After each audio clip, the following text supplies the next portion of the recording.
Now broadcasting from his hidden bunker and fully stocked bar, it is the Saturday Report with Colt Sebastian Taylor. Hello, my friends, and welcome to the Saturday Report with me, Colt Sebastian Taylor. Thank you for tuning in today.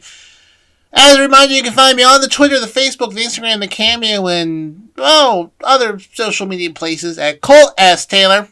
Be sure to bookmark ColtSebastianTaylor.com. And of course, if you haven't already, subscribe to Anchor.fm/ColtSTaylor for all future Saturday Report updates. All right, my friend, let's get started with this week's Saturday Report. First up this week, my friends, George Carlin is in the news. No, he hasn't risen from the dead. He's been dead since 2008. Over 15 years, but he's making a comeback. Well, not really. Apparently, somebody has created an AI-generated George Carlin stand-up routine, basically. An AI program called Dudsley took a bunch of old George Carlin audio, which there's quite a bit, to create a impression of him, and then used AI to write jokes about being an AI George Carlin, and he put it on YouTube. Now, needless to say, his daughter, Kelly Carlin, not very happy about it.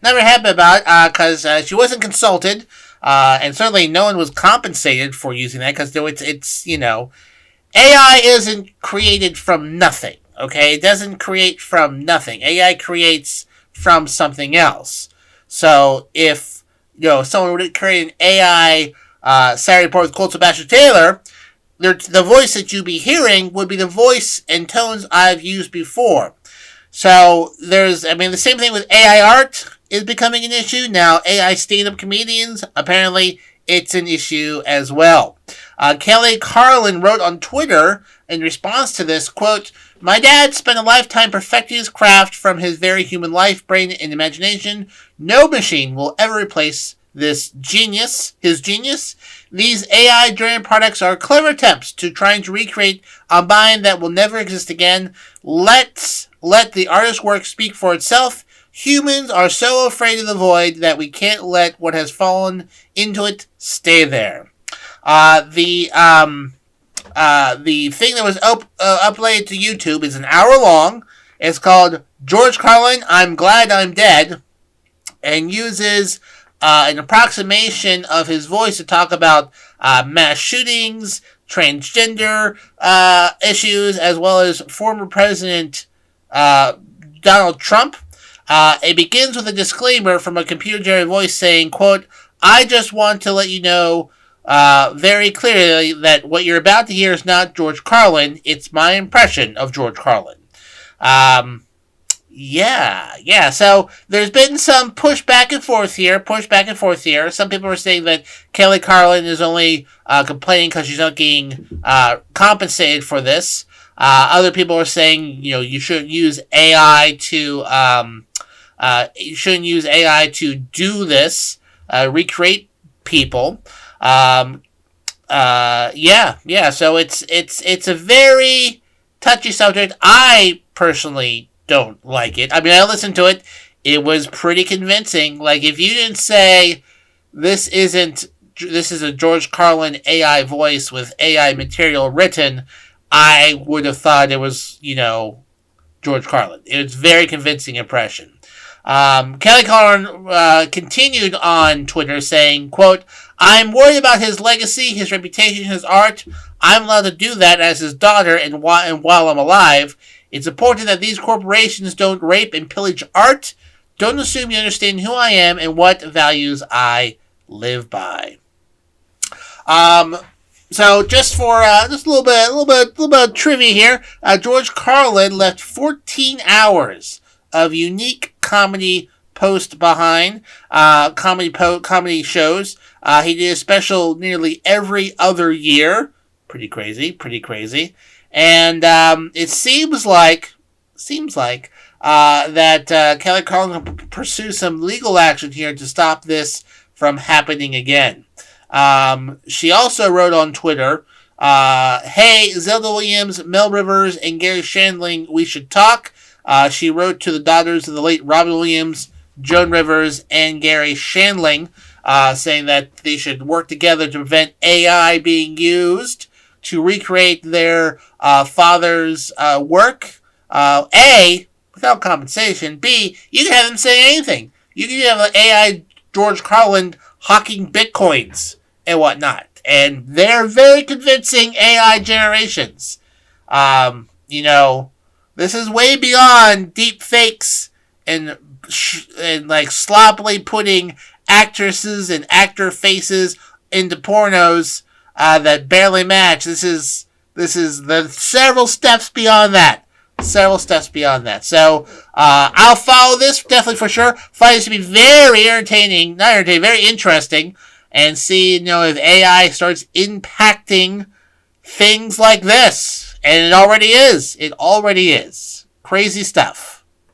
Next up, Lisa Marie Presley, who passed away last year, is posthumously releasing a memoir being completed by her daughter Riley Cogue. She was working on the memoir, Lisa Marie Presley, at the time of her death. It would publish this fall. It's untitled, but will be completed with the help of actor Riley Cogue, the eldest of Presley's 4 children. She said in a statement through Random House, quote, few people had the opportunity to know who my mom really was, other than being Elvis's daughter. I was lucky to have had the opportunity and working on preparing her autobiography for publication. It has been a privilege, be a bit bittersweet one. I'm so excited to share my mom now at her most vulnerable and honest, and in doing so, I do hope the readers come to love my mom as much as I did. It's scheduled to be released on October 15th. Lisa Marie Presley was the only child of Elvis and Priscilla Presley, a recording artist in her own right. She died almost exactly a year ago at the age of 54. Coroner's investigation found that the singer-actor died of complications from bariatric surgery years earlier. Lisa Marie Presley is now buried on the grounds of Graceland family estate in Memphis, Tennessee, where she had been the day her father died in 1977. According to Random House, Lisa Marie Presley wanted her daughter to assist in her memoir, but Cogue had pushed off the project, feeling that it would be a right time for them to sit down and finish it.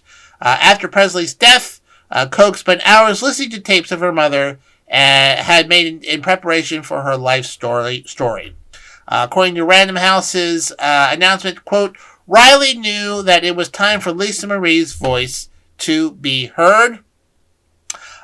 She listened to Lisa Marie told the story after story about unconditional love she felt from her father, being upstairs at Graceland, just the two of them, a sanctuary from the chaos of her life, about Lisa Marie's complicated relationship with her mother Priscilla, about growing up with the clicking cameras and potentially at the door, about her own wild love stories, her marriages to Michael Jackson and Nicolas Cage, about motherhood and shattering loss of her son, Riley's brother, Benjamin Cogue, to suicide.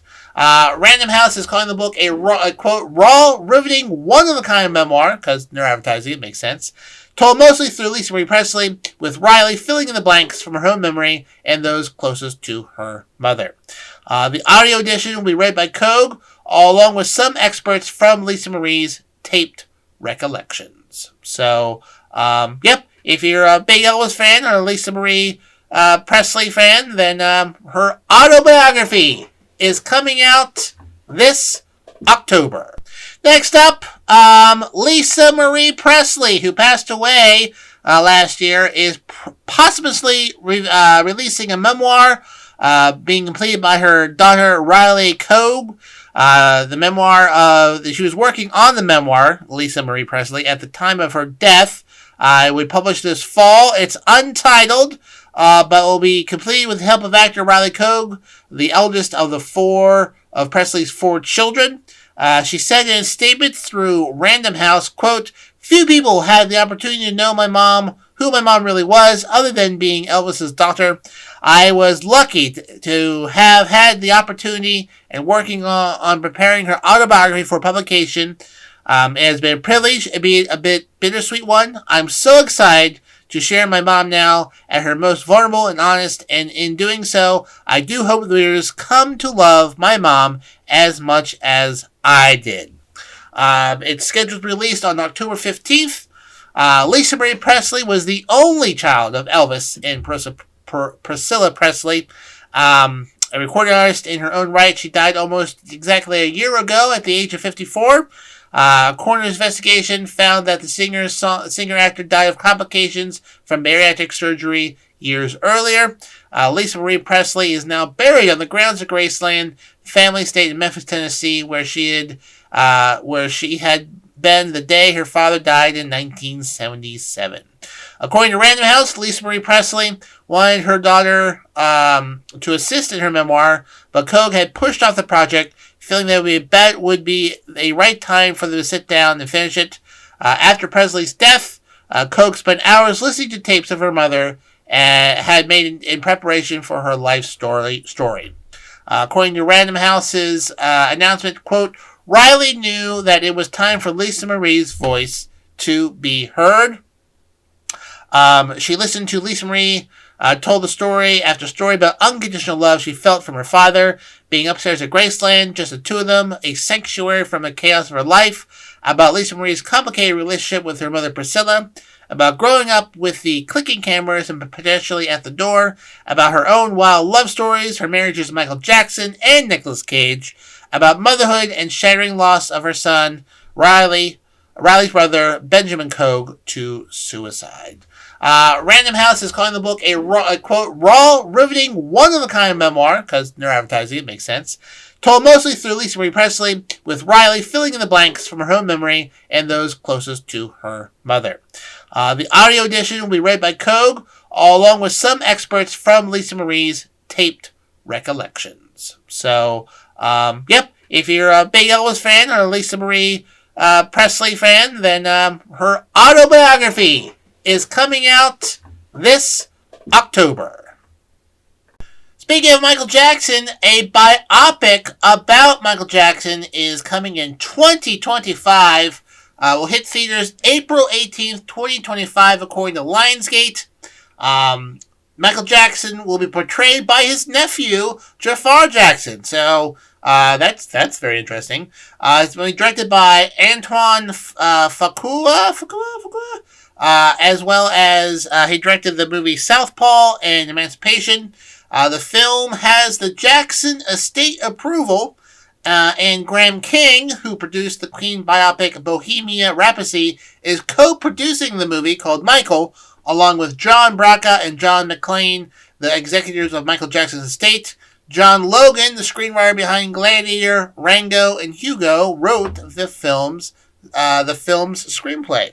According to the film's synopsis, quote, Michael will bring audience a riveting and honest portrayal of the brilliant yet complicated man who became the king of pop. The film presents his triumphs and tragedies on an epic cinematic scale, from his human side to his personal struggles to his undeniably creative genius, amplified by his most iconic performances.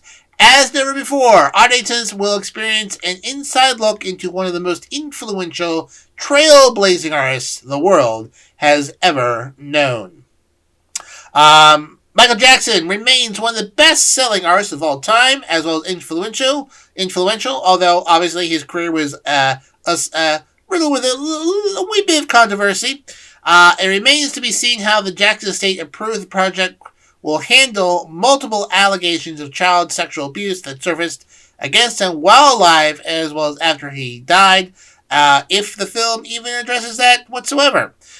Jackson and his estate have repeatedly denied allegations, which were the subject of renewed scrutiny after the 2019 documentary Leaving Neverland. So, I'm gonna guess they're probably not gonna talk about whatsoever if it's a estate-approved movie. They won't even mention it whatsoever. But be interested to see when that comes out, especially Michael Jackson being played by his nephew. And we shall see how well that movie does. In other entertainment news, The Sopranos, the cast of The Sopranos reunited for the show's 25th anniversary. Yes, that's right. Premiered at HBO in 1999. Many at the time had no idea how amazing the show would be. Quickly became a American pulp culture milestone due to his gripping storytelling and talented cast. The great Galafino, I said his name wrong, became a must-watch TV despite it being off-air for almost 2 decades. It hasn't been on for almost 2 decades.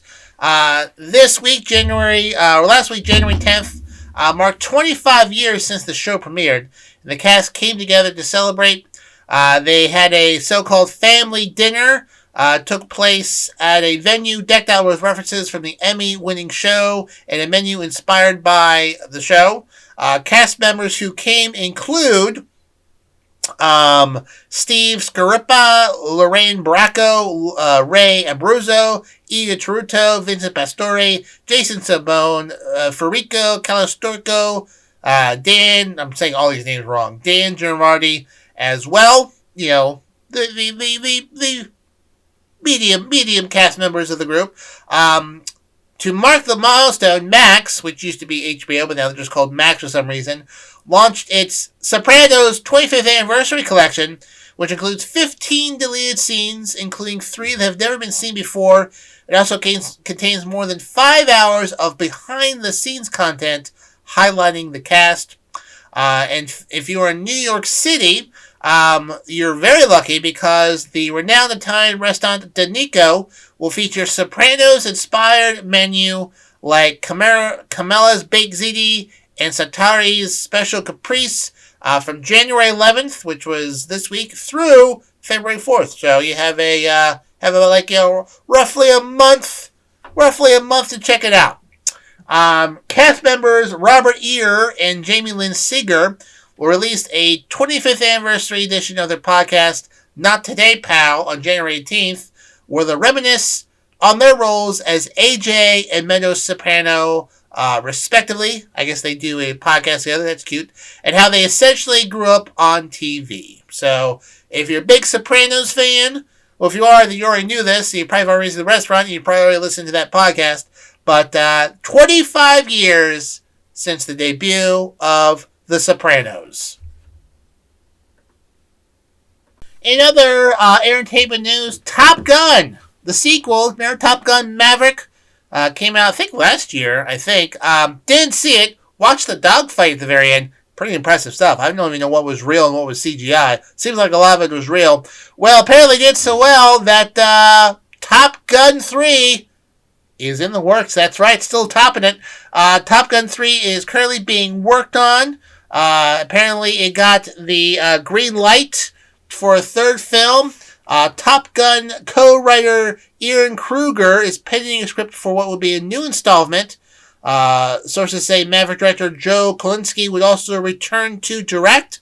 The intent is to reunite Tom Cruise with his next generation co-stars Miles Teller and Glenn Powell. The development comes days after Warner Brothers Discovery announced that Cruise had signed a deal to star and produce movies for Warner Brothers, although the agreement is non-exclusive. The actor's recent films have largely been at Paramount, though he did not have a deal with them there. While some could view Top Gun news as a tit-for-tat and a war for Cruise headlines, the reality, the sequel has been in development for quite a while since last fall. Maverick, the last Top Gun movie, was a massive performer in the box office, earning $1.5 billion globally, and sparking Steven Spielberg to credit Cruise for having saved the theatrical business, which had been beleaguered by COVID-19. The feature follows decades after Tony Scott's 1986 Top Gun, which helped cement Tom Cruise as a rising star. Pretty good stuff. But I wouldn't hold your breath for it coming out anytime soon. Tom Cruise is currently working on the 8th Mission Impossible movie. It's like Fast and the Furious, except for spies. They keep churning them out, and that will keep him occupied until at least its release set for May 2025. And it still took a few years for Maverick to even be filmed. So this is just one step into filming Top Gun 3. So I wouldn't expect this to come out until well after 2025, 2026, even 2027. But, my friends, you heard it here, 5th or 10th, Top Gun 3, it's in the works. Let's see if it's able to take off. Get it? I'm so clever. We now go to the Red Sea. No, nothing about Moses, but if you've been following the news lately, things have been spicing up a bit in the Red Sea. Just for a bit of context, there are several countries surrounding the Red Sea, including Yemen. Yemen is a country in the southwest part of the Arabian Peninsula and has been pretty much in a civil war since 2014, where a rebel movement known as the Houthis kind of took over government, and then the government made a deal with them, and then they kind of ran things together kind of roughly for 2 years, and the government says, we're done with this, and then they attacked the capital and killed the president. Hence, civil war. Houthis are generally backed by Iran and control the western part of the country, the southwest corner, basically, of the Arabian Peninsula. That's where that little territory is. Control the capital, whereas the rest of the remaining government of Yemen control basically the eastern parts and a few coastal areas and whatnot. Anyways, last few years, they've been having kind of a conflict with Saudi Arabia. They've been launching ballistic missiles into Saudi Arabia, United Arab Emirates, even Qatar, like missiles into oil facilities and drone attacks. So they've got some oomph there. And now recently, in the last month or two, they've been attacking shipping in the Red Sea. Where's the Red Sea? Well, it's in the Arabian Peninsula. It connects the Indian Ocean to the Suez Canal, Mediterranean Sea. Needless to say, a lot of trade goes through the Red Sea. About 15% of global commerce goes through the Red Sea. And if it can't go through the Red Sea, it has to go all the way around Africa. That's a bit of a hike. Recently, they've been launching missiles and anti-ship missiles into cargo ships, ballistic missiles into cargo ships. They've tried to hijack a few ships in there. They've been making shipping there very dangerous, all in response to the Israeli invasion of Gaza Strip, and to be, show solidarity with the people living in Gaza. That's what they're doing. So bad things have become, several, I think 3 or 4 major shipping companies said, we're not sending ships through there anymore. They keep getting hit by missiles, so we're just going to go around Africa. Obviously causing a tremendous amount of global supply chain issues. Remember when that ship got stuck in the Suez Canal for like a week? Yeah, kind of like that, except with missiles. So, obviously, a bit of an issue. And then on Thursday night, after repeated attacks and saying, you guys gotta stop doing this, or something else happened. A variety of airstrikes and Tomahawk cruise missile attacks into Yemen at the capital and various facilities, missile sites, ships that they were using, happened overnight. Still assessing if that's going to send the point home or not. We shall see. I don't know. But that is what is going on in the Red Sea area, and it is having global ramifications. Why, you ask? Well, I will tell you. Tesla has had to halt production of cars in Germany because the parts that they need to finish those cars aren't there. They aren't there because they can't get through the Red Sea because of the Houthis. They have to go all the way around Africa, which adds a little bit time to transit, makes it more expensive to transit, and now factories in Germany making these cars are shutting down. That's just one. I don't care about Tesla. That's just one of many examples of what's going on due to the supply chain interruptions due to attacks by missiles on cargo ships, as well as hijacking cargo ships in the Red Sea. Now, this is interesting because that area of the ocean has been problematic for a little bit while. Somali pirates, Captain Phillips, this guy is different than that. But many nations, including the United States, United Kingdom, they're the ones who did all the missiles and air attacks this week. But also Italy, France, and other nations have ships in the area patrolling. In fact, India, which is not known as being going beyond its sort of territorial waters with their ships and whatnot, has sent a naval contingent into the Red Sea to protect ships from Houthi attacks and pirates. And because India gets a lot of their trade through the Red Sea as well. Not only bringing things in, but exporting things out. If their exports are too expensive, they will sell less. So India has sent naval attachments to this area. So things are hopefully not going to spice up, and hopefully things will calm down. They got attacked and they got some things blown up. Maybe they'll take it down a notch, but if they don't, we could see more airstrikes and missile strikes into Yemen, in the Red Sea, and the regional conflagration, which has been simmering and burning since October, could spread to other areas of the Middle East. From one hotspot to another hotspot, Ecuador, in South America, along the western coast of the continent, along the Pacific Ocean, had a bit of a problem this week when violence kind of blew up in the country over a very short period. Armed gunmen stormed a national television station and held people at gunpoint for a few hours. Several prisons were taken over. Police cars were burned. Prison guards were executed. A sort of explosion of violence occurred in Ecuador. There were shootings on subways. There were bombings on college campuses. It was a mess. It was a big old mess on there. After the Ecuadorian government decided to crack down on drug gangs, they deployed their armed forces back to cause havoc, and boy, howdy did they. Ecuador declared a internal rebellion and deployed the military throughout Ecuador and tried to get these guys to try to get these things under control. A few drug kingpins escaped prison.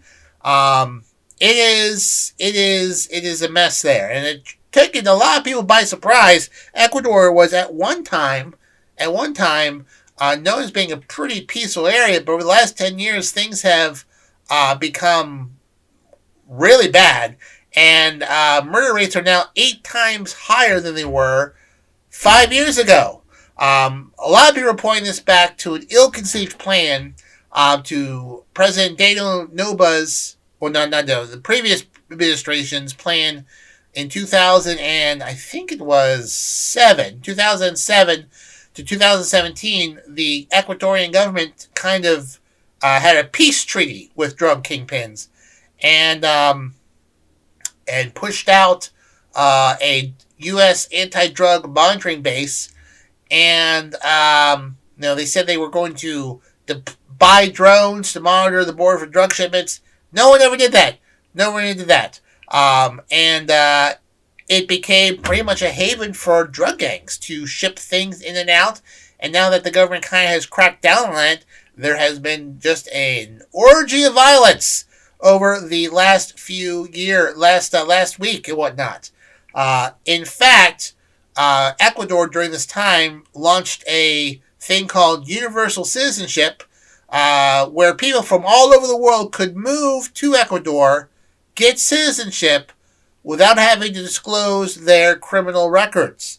And as such, people from Colombia, Mexico, Albania, Slovenia, and even Italy, those mafias began to set up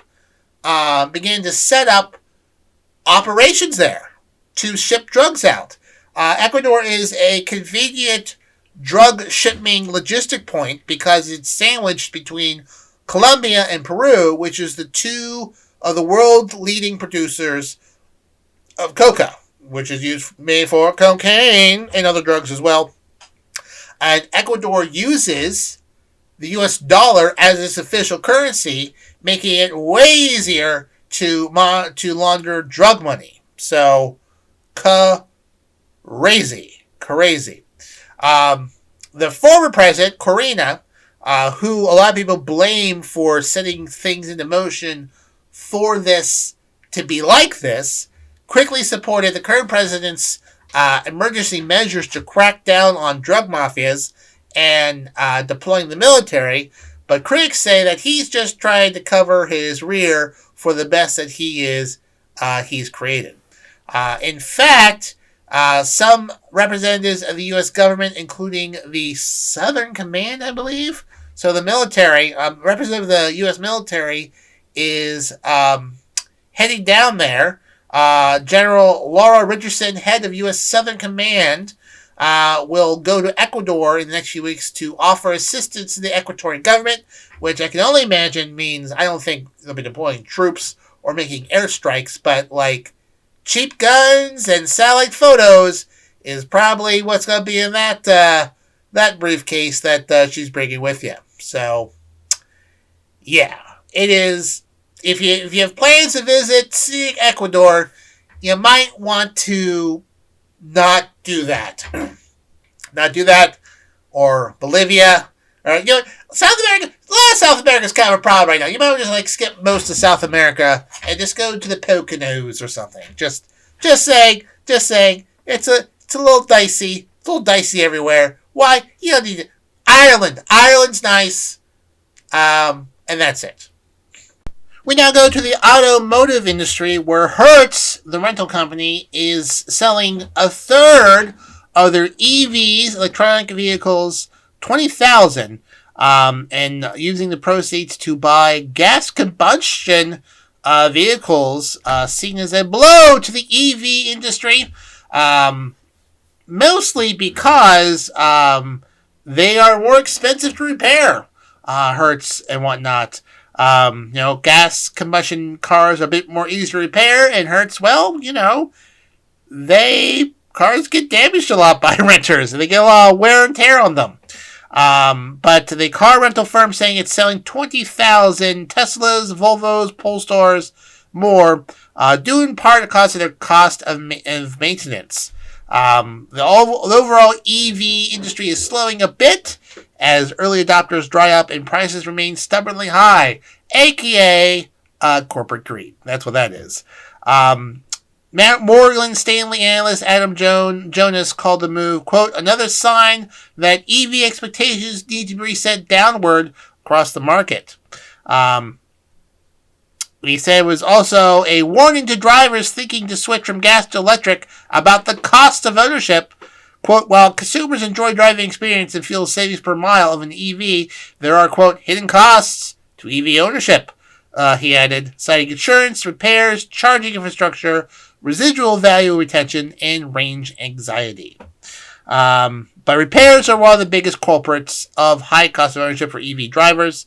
I don't see any problems with it. I just think, there's a different set of costs with EVs compared to gas combustion vehicles, indeed. You definitely, can't just decide to drive across the country without planning that sort of stuff as well.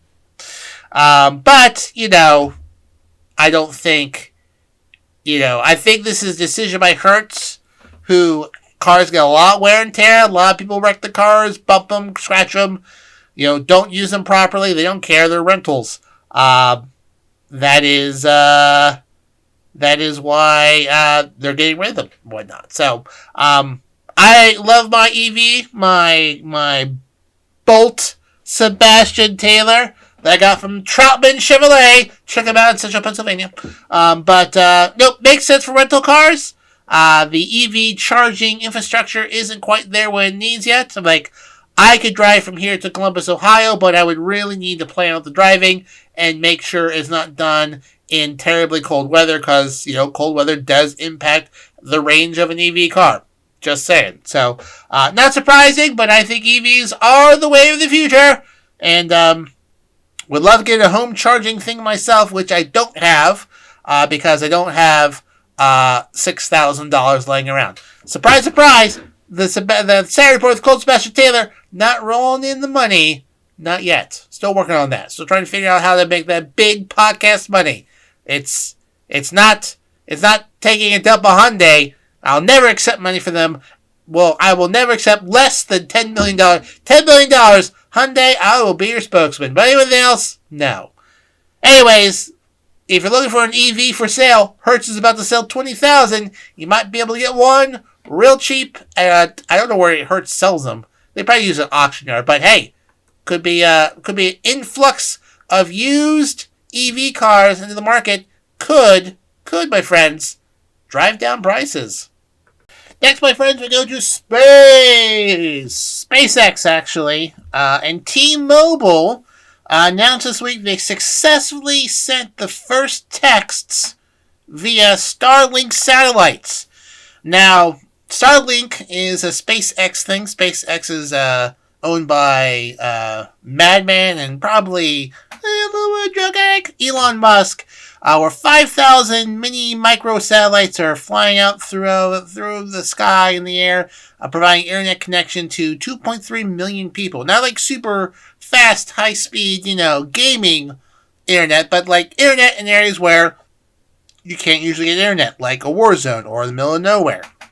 Well, this week, T-Mobile said it successfully sent one text from one device to another device through the Starlink satellite system. Normally we send a text, leaves your phone, goes to a cell tower, bounces around, goes to the ground, goes to another cell tower, and then to the phone you're sending it to almost instantaneously. But it does require a cell network to do that, a subscription to a cell network. And they're trying to set it up where phones, instead of trying to find a cell tower, can connect to a satellite like a GPS chip and be able to send text messages through satellites. Space, and this is known as D2D service, the direct-to-device service. And SpaceX is planning on offering D2D texting service this year with voice, data, and internet services starting in 2025. Pretty crazy. SpaceX said it successfully sent a text message via Starlink satellites using the T-Mobile network, hoping to bring direct device-to-device cell service to the market this year. And this is not a new area. Lots of different cell phone companies and devices are exploring this area of space to send messages. Apple is trying to, in their new devices, have emergency satellite SOS service. So, like, if you're middle of nowhere, you have a problem, you can get your cell phone to send an SOS using satellite operator Globalstar. Qualcomm, which ended its partnership with the satellite communication company Iridium last year, said it was pivoting to a new project called Project Stardust. In order to do that, Iridium, which is a global satellite communication company, plans to test its D2D service in 2025 and begin rolling out products in 2026. So, my friends, before it's like, is there cell towers, which will remain, the primary use of cell phones, but for cell phones that are not connected to a network, just a cell phone, just operating just by itself, not a T-Mobile subscription or an AT&T subscription, stuff like that. The plan is to make cell phones to be able to connect to these satellites and then be able to send text messages, calls, internet to other cell phones, no matter where you are, as long as there's a clear shot of the sky with a satellite, you should be able to connect with it. That is the next step of cell phones. Pretty amazing stuff. Does that mean I'll be getting a satellite cell phone soon? Probably not. I'm pretty happy with my stuff, unless there's like a really big different cost change, whatnot. But the days of like a satellite cell phone being a big old thing, having a little radar thing up to the side, and making a phone call that was $5 a minute to bounce off of satellites, and you had to have your phone pointed at the right satellite. That's a thing of the past. The future, apparently, is going to be you pull up a cell phone, and just like how your Google Maps knows your location from a GPS chip, your cell phone will be able to make calls via satellite connection to other places around the world, connecting people to send their dick pics to people all over the world without having to worry about cell phone towers. We truly live in amazing times. Next, my friends, we go to Nebraska, where a Texas man is suing Walmart for a violation of his civil rights, asking $100 million or unlimited free shopping for life as compensation for the violation of his civil rights. The man's name, or the resident's name, from Waxham, Texas, which is, I guess, kind of close to Nebraska. Let me just check on the map out of random curiosity. Nebraska. No, it's not really close to Nebraska at all. Yeah, Oklahoma and Kansas between that. All right, anyways, doesn't matter. Sent complaints, handwritten complaints, not typed, handwritten complaints to the United States District Attorney's Office for the Western District of Arkansas in Fayetteville. Both complaints were filed without an attorney. I think you're kind of seeing where this is going. Jackson filed a suit claiming an incident involving the false pretense of shoplifting in March 2021 in a Walmart store in Omaha, Nebraska. In a separate complaint, he alleged that he suffered civil rights violations based on his race and color at the Nebraska Walmart. Neither complaint offers much details about his claims. He also requests Walmart pay for all of his court fees regarding the lawsuit. Representative for Walmart didn't immediately respond to comments, but said in a statement to NBC News that the retail giant does, quote, not tolerate discrimination of any kind. In a statement to NBC News, quote, we are aware of Mr. Jackson's complaint and intend to defend the company against the allegations once we have been served. In 2021, court records show that Jackson previously sued the company over the same incident, alleging racial profiling, along with the false accusation of a crime resulting in arrest. However, according to court documents, the case was tossed out after he failed to serve Walmart properly. I'm just guessing sending a handwritten postcard to them, you need to be a little more official than that. So, I hope Mr. Jackson isn't planning on any big purchases from Walmart, because I don't think his $100 million lawsuit or unlimited free shopping for life from Walmart, based on 2 handwritten complaints filed in Arkansas for something that happened in Omaha, Nebraska, may not get the traction he thinks it will. Just taking a wild guess. Probably not gonna get much. Not gonna get too far in court there. Well, my friends, that just about wraps up this week's Saturday Report with me, Colt Sebastian Taylor. Thank you so much for joining me here today. All 3 to 4 of you that listen. Find me on a variety of social media channels, including the Twitter, the Facebook, the Instagram, the Cameo, Twitch, Counter Social, Carrier Pigeon, Note, Tied to a Rock, wherever you want to get hold of me. And, of course, subscribe to anchor.fm/ColtSTaylor for all future updates as they come week to week. Until next time, my friends, I'm, of course, your friend, the one and the only, Colt Sebastian Taylor, and I'll see you later.